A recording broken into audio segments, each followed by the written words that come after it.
Hello guys, कैसे हो आप सभी लोग। मैं उम्मीद करता हूँ आप सभी लोग बहुत अच्छे होंगे। So I again welcome you on my YouTube channel, that is Samay Yantra IAS। और हम क्लास 10th की जो साइंस की बुक है NCERT, उसको हम आगे बढ़ाते हैं। तो हमने ये स्टार्ट किया था पहला चैप्टर। पहले चैप्टर में मैंने बहुत छोटी सी, बहुत बेसिक सी बातें बताई थी पिछले वीडियो में, जैसा कि केमिकल इक्वेशन क्या होता है, केमिकल रिएक्शन क्या होता है। ठीक है, तो उसी को हम आगे कंटिन्यू करेंगे। और ये वीडियो जो है वो क्लास 10th के बच्चों के लिए काफ़ी ज़्यादा बेनिफिशियल है, और उन सभी बच्चों के लिए भी बेनिफिशियल है जो कॉम्पिटिटिव एग्जाम्स की तैयारी कर रहे हैं। लाइक राजस्थान में सेकंड ग्रेड का जो टीचर है, सेकंड ग्रेड टीचर जो साइंस सब्जेक्ट का है, उसकी तैयारी कर रहे हैं, तो उसके लिए भी बहुत ज़्यादा इंपॉर्टेंट है। और जैसे CDS की तैयारी करने वाले बच्चों के लिए रेलवे, NTPC, ग्रुप D, सब में साइंस आती है, तो यहाँ से आप बेसिक कंसेप्ट को बहुत अच्छे से ग्रैस्प कर पाएंगे। तो आइए हम शुरुआत करते हैं। ठीक है, ओके गाइस। तो पिछले वीडियो में जैसे मैंने आपको बताया था केमिकल इक्वेशन क्या होता है, केमिकल रिएक्शन क्या होता है, आगे हम इसी को आगे कंटिन्यू करेंगे। ठीक है, तो जो केमिकल इक्वेशन होता है आपका, केमिकल इक्वेशन, ये केमिकल इक्वेशन क्या होता है कि ये एक सिंबॉलिक रिप्रेजेंटेशन होता है। सिंबॉलिक रिप्रेजेंटेशन होता है। और सिंबॉलिक रिप्रेजेंटेशन किसका होता है? केमिकल रिएक्शन का। केमिकल रिएक्शन का सिंबॉलिक रिप्रेजेंटेशन होता है। जैसे कि फॉर एग्जांपल, जैसे एग्जांपल के तौर पे मैं एक केमिकल रिएक्शन ले लेता हूँ, और इसमें मैंने लिया, सपोज करिए, burning of methane. Burning of methane, आप सभी को पता है जो मीथेन होती है, इसको हम कई नामों से जानते हैं। जैसे इसको हम गोबर गैस भी बोलते हैं, इसको हम नेचुरल गैस भी बोलते हैं, इसको हम मीथेन को बायोगैस भी बोलते हैं। ठीक है, तो कई नाम से जानते हैं हम इसको। मीथेन जो है ये इसका केमिकल नेम है। मीथेन जो है वो इसका केमिकल नेम है, और मीथेन का जो फॉर्मूला होता है वो होता है आपका CH4। तो अगर मैंने ये एग्जांपल लिया बर्निंग ऑफ मीथेन, सपोज करो, तो मैं बर्निंग ऑफ मीथेन का जो केमिकल रिएक्शन है, इसको मैं किस तरीके से शो करूंगा, और इसको मैं शो करूंगा by using a chemical equation. ठीक है, तो आइए, जैसे CH4 है, ये आपकी मीथेन हो गई। मीथेन बर्न होती है हमेशा ऑक्सीजन की प्रेजेंस में। कोई भी चीज़ जो होती है वो ऑक्सीजन की प्रेजेंस में बर्न होती है। जैसे CH4 है, ये बर्न होती है ऑक्सीजन की प्रेजेंस में। और उसके बाद क्या नाम है, इससे जो प्रोडक्ट बनता है, इससे जो प्रोडक्ट बनता है वो होता है आपका कार्बन डाइऑक्साइड, और बनता है आपका वाटर। तो ये आपका एक केमिकल इक्वेशन हो गया, जो कौन से रिएक्शन को शो करता है। ये केमिकल इक्वेशन जो है वो बर्निंग ऑफ मीथेन को शो कर रहा है। बर्निंग ऑफ मीथेन के दौरान क्या केमिकल रिएक्शन होगा, उसको ये क्या कर रहा है, रिप्रेजेंट कर रहा है। तो हम क्या बोलेंगे कि केमिकल इक्वेशन जो होता है वो क्या होता है, किसी भी केमिकल रिएक्शन का सिंबॉलिक रिप्रेजेंटेशन होता है। इसमें हमने मीथेन के सिंबल यूज करे। ठीक है, ये बेसिकली सिंबल नहीं बोलते, इसको केमिकल फॉर्मूला बोलते हैं।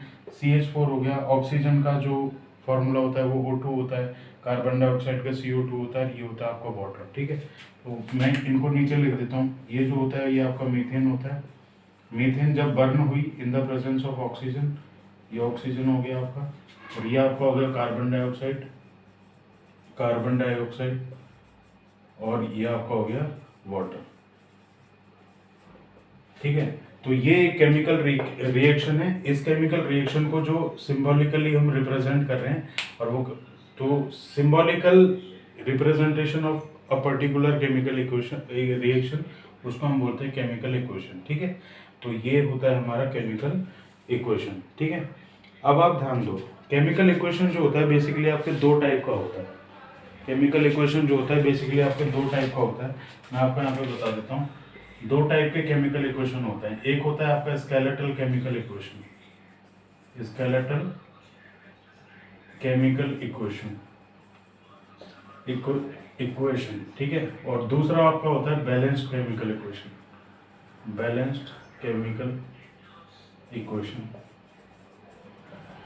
स्केलेटल केमिकल इक्वेशन दोस्तों वो होता है जो बैलेंस नहीं होता, इसको हम बोलते हैं unbalanced chemical equation, unbalanced chemical equation.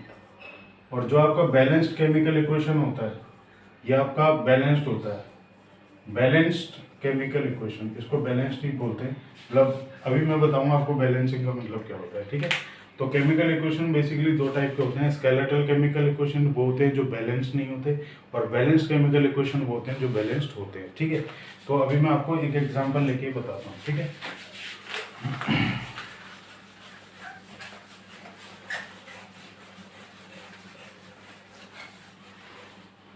तो दोस्तों जैसे एक एग्जांपल हम इसका लेते हैं, एक और एग्जांपल जैसे मैंने ले लिया, सबसे बेसिक है फॉर्मेशन ऑफ वाटर का, फॉर्मेशन ऑफ वाटर।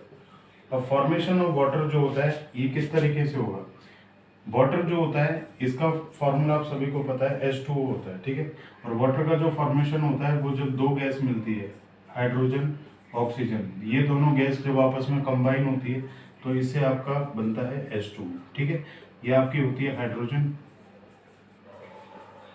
ये आपका होता है ऑक्सीजन, और ये आपका होता है वाटर। क्या होता है वाटर? वाटर मतलब जल, ठीक है, जल। ये ऑक्सीजन है, ये सब तो आपको पता ही है।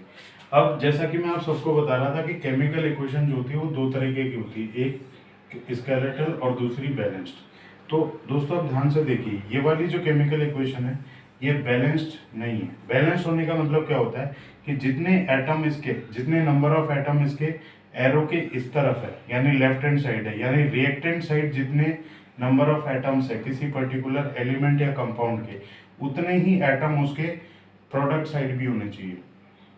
ये वाली जो साइड होती है इसको बोलते हैं रिएक्टेंट्स, मतलब ये सारे क्या है, रिएक्टेंट है। ये आपस में रिएक्ट होकर के क्या बनाते हैं, प्रोडक्ट बनाते हैं, इसको बोलते हैं प्रोडक्ट, इसको बोलते हैं दोस्तों प्रोडक्ट, ठीक है। तो रिएक्टेंट की तरफ जितने भी एलिमेंट्स है उन सब के जो नंबर ऑफ एटम है वो प्रोडक्ट की तरफ भी बराबर होने चाहिए, ठीक है। जैसे कि एग्जांपल, हाइड्रोजन के यहाँ पे नंबर ऑफ एटम कितना है, 2 है, यहाँ पे भी हाइड्रोजन के नंबर ऑफ एटम 2 है, तो हम बोलेंगे कि हाइड्रोजन क्या है, बैलेंस्ड है। लेकिन यहाँ पे आप देखिए ऑक्सीजन के नंबर ऑफ एटम 2 है, यहाँ पे ऑक्सीजन का नंबर ऑफ एटम सिर्फ 1 है, तो यहाँ पे 2 हो गया, यहाँ पे 1 हो गया, दोनों बराबर होने चाहिए, लेकिन ये बराबर नहीं है। इसलिए इस इक्वेशन को मैं क्या बोलूंगा, this equation is unbalanced chemical equation. क्या बोलूंगा इसको मैं, अनबैलेंस्ड केमिकल इक्वेशन। और जो दोस्तों जो इक्वेशन अनबैलेंस्ड होती है ना उसी को हम बोलते हैं स्केलेटल केमिकल इक्वेशन। क्या बोलते हैं उसको हम, स्केलेटल केमिकल इक्वेशन।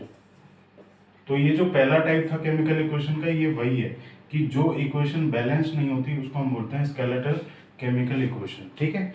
और जो इक्वेशन बैलेंस हो जाती है उसको बोलते हैं हम बैलेंस्ड केमिकल इक्वेशन। तो बैलेंस्ड केमिकल इक्वेशन का एक एग्जांपल ले लेता हूँ। जैसे इसी को अगर हम आगे देखें तो ये हो गया H2O, इसको मैं ऊपर लिख लेता हूँ। जैसे मान लीजिए ये हो गया आपका H2O, और सॉरी ये हो गया आपका H2 और ये हो गया O2, और इससे बनेगा आपका H2O। तो यहाँ पे 2 हाइड्रोजन है, यहाँ पे भी 2 हाइड्रोजन है, ऑक्सीजन यहाँ पे 2 है, यहाँ पे 1 है, तो इसको मैं 2 बना लूंगा। तो यहाँ पे ऑक्सीजन भी मेरा 2 हो गया, लेकिन यहाँ पे हाइड्रोजन कितना हो गया, 2 और 2 4 हो गया, तो इसको भी मैं 4 बना लूंगा। तो इस केस में अब मेरा ये क्या है, this is my balanced chemical equation, balanced chemical equation, ठीक है। तो ये सेकंड टाइप की केमिकल इक्वेशन है जो हमारी बैलेंस्ड केमिकल इक्वेशन है। तो दोस्तों समझ में आया होगा आपको कि केमिकल इक्वेशन क्या होता है, किसी भी रिएक्शन का सिंबॉलिक रिप्रेजेंटेशन होता है। केमिकल इक्वेशन दो टाइप की होती है, स्केलेटल केमिकल इक्वेशन जो बैलेंस नहीं होती, और जो बैलेंस्ड केमिकल इक्वेशन होती है वो बैलेंस्ड होती है, मतलब उसके नंबर ऑफ एटम जो होते हैं रिएक्टेंट्स के वो प्रोडक्ट साइड भी उतने ही होते हैं, ठीक है। ये एग्जांपल मैंने आपको बताया फॉर्मेशन ऑफ वाटर का, H2+O2। और यहाँ पे जैसे आप देख रहे हो कि ये वाली इक्वेशन बैलेंस नहीं है, तो इसको हम बोलेंगे या तो स्केलेटल केमिकल इक्वेशन बोलेंगे या फिर हम इसको बोलेंगे अनबैलेंस्ड केमिकल इक्वेशन। और दूसरा, जब मैंने इसको यहाँ पे बैलेंस किया तो बैलेंस होने के बाद इसके नंबर ऑफ एटम दोनों तरफ देखो बराबर हो गए। हाइड्रोजन का पहले यहाँ पे 2 था, अभी इसको भूल जाओ, पहले यहाँ पे 2 था, यहाँ पे भी 2 था। हाइड्रोजन मेरी बैलेंस थी, लेकिन ऑक्सीजन यहाँ पे 2 है, यहाँ पे 1 ही है, तो ऑक्सीजन को मैंने बैलेंस करने के लिए यहाँ पे 2 लगाया, तो उसके साथ हाइड्रोजन के भी 2 और बढ़ गए, तो इसलिए मेरे को यहाँ पे भी हाइड्रोजन के 2 बढ़ाने पड़े। तो इसलिए मैं इसको बोलूँगा अब ये केमिकल इक्वेशन बैलेंस्ड है, ठीक है दोस्तों। तो ये केमिकल इक्वेशन क्या है और ये कितने टाइप की होती है, बैलेंस कौन सी होती है, अनबैलेंस कौन सी होती है, मैंने आपको बता दिया।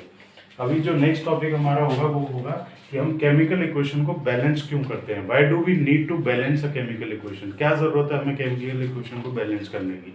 मतलब ये नंबर ऑफ एटम्स किसी भी एलिमेंट्स या कंपाउंड्स के रिएक्टेंट साइड और प्रोडक्ट साइड बराबर करने की जरूरत क्या है। What is the need to equalize the number of atoms on reactant side as well as on product side, इसकी जरूरत क्यों पड़ी हमें, नीड क्यों पड़ी, हम ये देखेंगे। आई होप आपको ये समझ में आया होगा और आप थोड़ा सा क्या नाम है वीडियो को थोड़ा सा मतलब पॉज कर करके आप देखेंगे तो आपको ये पूरा क्लियर हो जाएगा। ठीक है, चलिए अगला जो टॉपिक है हमारा क्या है कि केमिकल इक्वेशन को हम बैलेंस क्यों करते हैं। Why do we need to balance a chemical equation, chemical equation को हम बैलेंस क्यों करते हैं।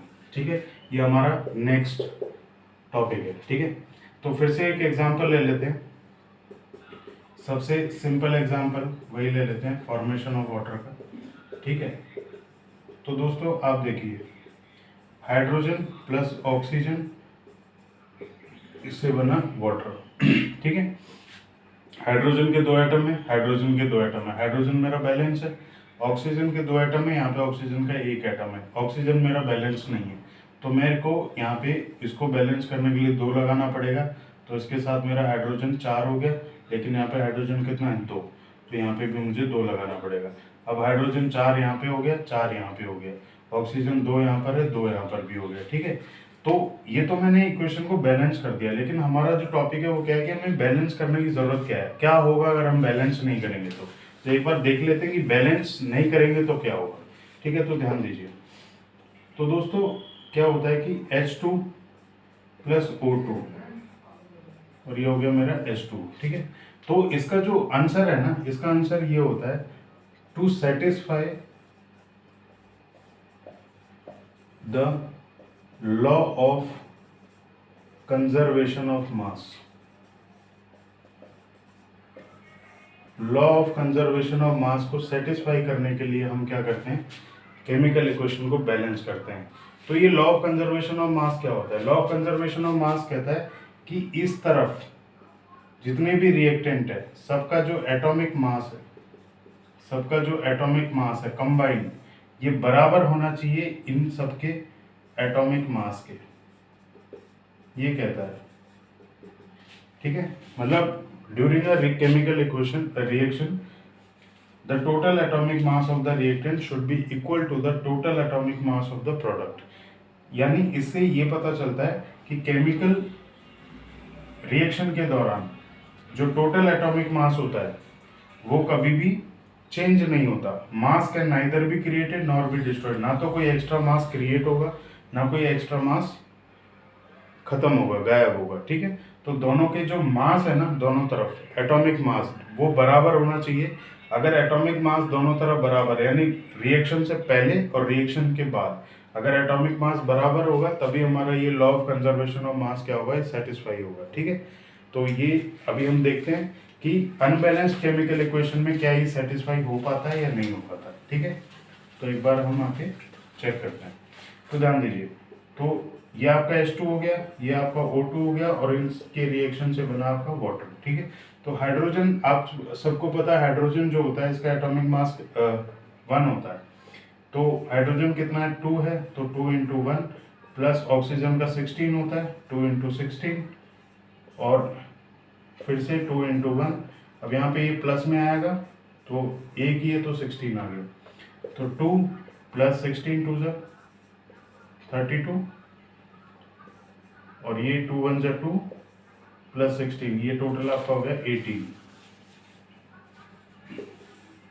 32 + 2 34 और ये आपका हो गया 18। तो दोस्तों आप देख सकते हो कि हमारा लॉ ऑफ कंजर्वेशन ऑफ मास कह रहा था कि रिएक्टेंट्स का एटॉमिक मास और प्रोडक्ट का एटॉमिक मास दोनों बराबर आने चाहिए, लेकिन यहाँ पे मेरा दोनों बराबर नहीं आया।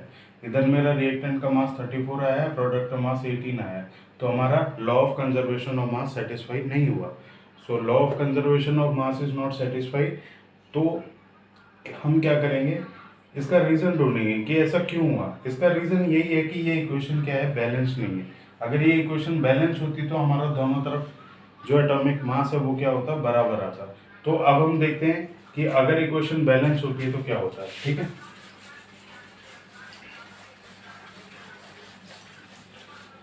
तो this was before balancing equation.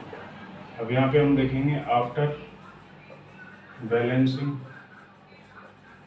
Equation. ठीक है, तो this is H2 plus O2 और इससे बना H2।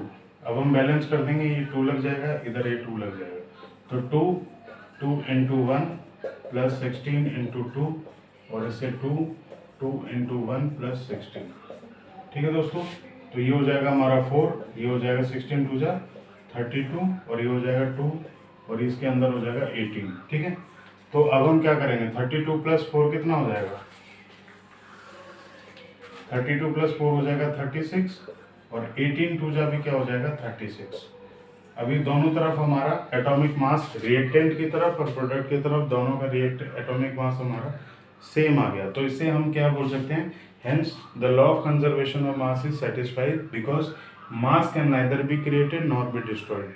अगर मास क्रिएट होता तो कोई एक्स्ट्रा मास जुड़ता, अगर डिस्ट्रॉय होता तो इसमें से भी घट जाता, लेकिन ना तो एक्स्ट्रा मास क्रिएट हुआ है ना डिस्ट्रॉय हुआ है, दोनों तरफ मास हमारा बराबर है। मतलब एरो के लेफ्ट हैंड साइड में यानी बिफोर रिएक्शन और आफ्टर एरो के राइट हैंड साइड में आफ्टर रिएक्शन। आफ्टर रिएक्शन भी मास हमारा 36 है, बिफोर रिएक्शन भी मास हमारा 36 है। इसलिए हम बोलते हैं law of conservation of mass satisfy है और इसीलिए हम क्या करते हैं, इक्वेशन को बैलेंस करते हैं। तो law of conservation of mass को सेटिस्फाई करने के लिए हम इक्वेशन को क्या करते हैं, बैलेंस करते हैं। ठीक है दोस्तों, तो आज के लिए यहीं तक मैं ख़त्म कर रहा हूँ, फिर नेक्स्ट वीडियो में हम आगे कंटिन्यू करेंगे। Thank you so much. छोटे छोटे टॉपिक्स को छोटे छोटे वीडियो में कवर अप करेंगे। ठीक है, तो आपको मैंने 2 कंसेप्ट बताए, आप इसको प्लीज़ रिवाइज करना। थैंक यू सो मच, मिलते हैं नेक्स्ट वीडियो में। Thank you.